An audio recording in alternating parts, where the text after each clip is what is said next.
Good afternoon, Dr. Gary here on the road. We are dental practice brokers nationwide. The name of our company is Care Practice Sales LLC, or Nationwide Practice Brokers, Nationwide Dental Practice Brokers. Anyway, today's topic is sequel. 1 month after the dentist suddenly passed away. We'll talk about what's happening now. As you know, we are now available to you 363 days a year. We work every day except Christmas and Easter. Our phone number is 201-663-0935. And our website is dentalpracticeguide.com or nationwidedentalpracticebrokers.com. So that's how you can reach us. Sorry. And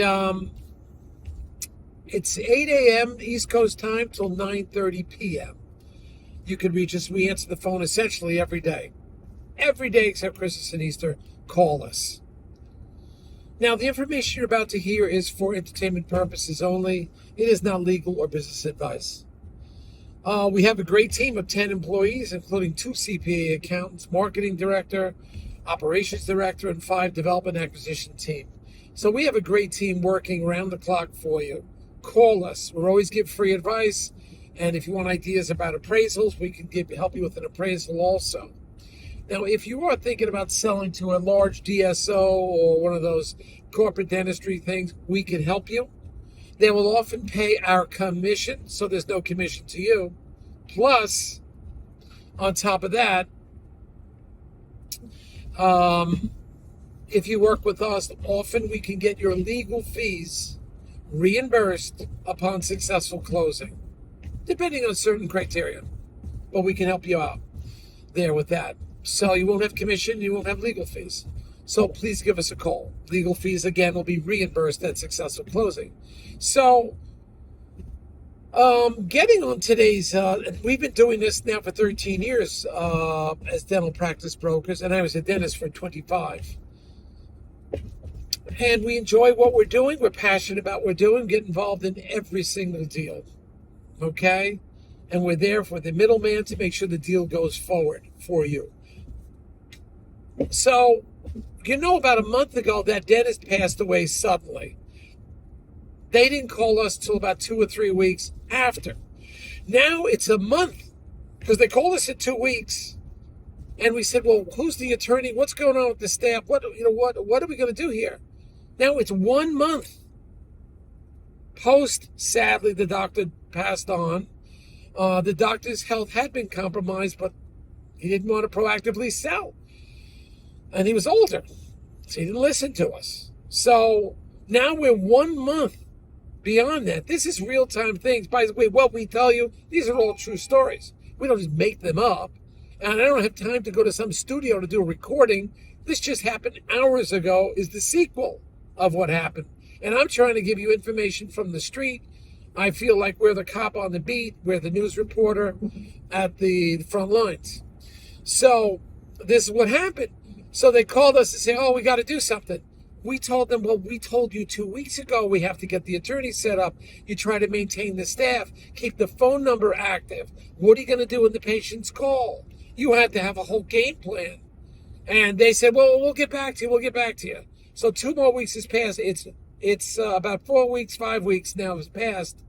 And what has happened is they let go of the entire staff. Now, they even had an associate. They should have kept the associate going. They should have kept the hygienist going. I think there's there's state rules. You can check this with your attorney. But there's some kind of rule that you can run an office operated by the family or the guardian or the estate for a period of time. If the doctor untimely passes away, you can do that.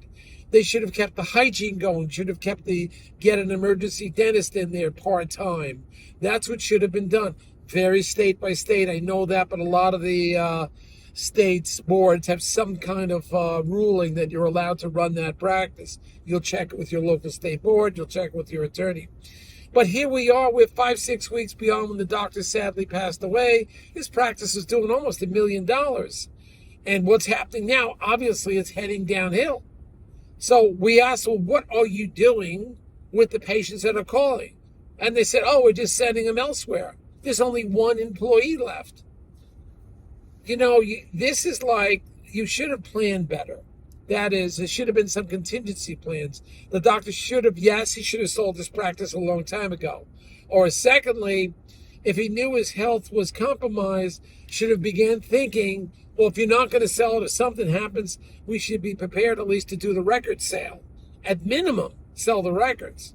And now what's going on is like, how many records are there? Are the records available? Were you computerized? You're not computerized. What do you do? You need some level of organization. You need an attorney. A dental attorney should be all over this right now. You should have that hired. Advertisement, not advertising, should be calling your local dentists to try to sell the records. And then what's the value of the records? What type of practice was it? Was it fee for service? Was it PPO? Was it Medicare? If it's a Medicaid type practice, it's going to be hard. All right, but steps had to be taken. Proper planning should have been done. Now we're 4 or 5 weeks later. What do? Yes, we could still rescue. Maybe we can get 25%, 26% as a record sale. That's maybe. Now that doctor's passed away, it's every day the goodwill drops and the value drops. And, I think they're looking for like 20 cents on the dollar now. And the only one you could sell those records to is somebody within about 5 to 8 miles away, depending on where you are. If it's a city, it's a lot smaller, concentration. But in the suburbs, maybe you try to find dentists within 5 miles, but the average practice is 3 to 5 miles where the patients come from. So something has to be done. So we're dealing with some chaos here. I don't know what's going to happen. It's hard on us. We're trying to help out, but this is what your estate's going to be dealing with.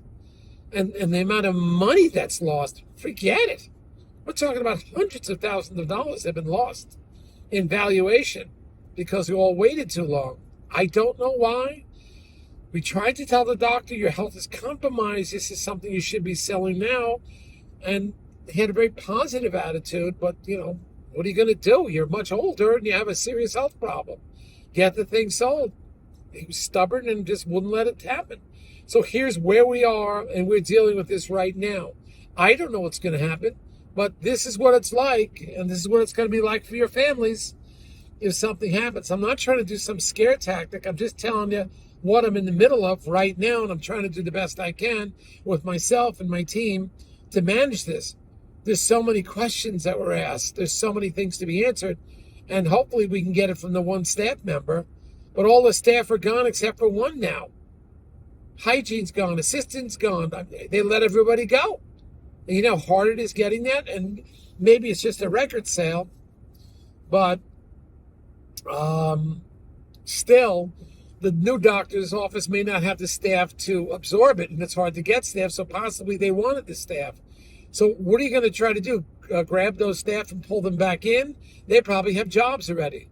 So this is what I'm going through. This is tough right now for the doctor's family, and it's just tough for everybody. So do your proper planning ahead of time.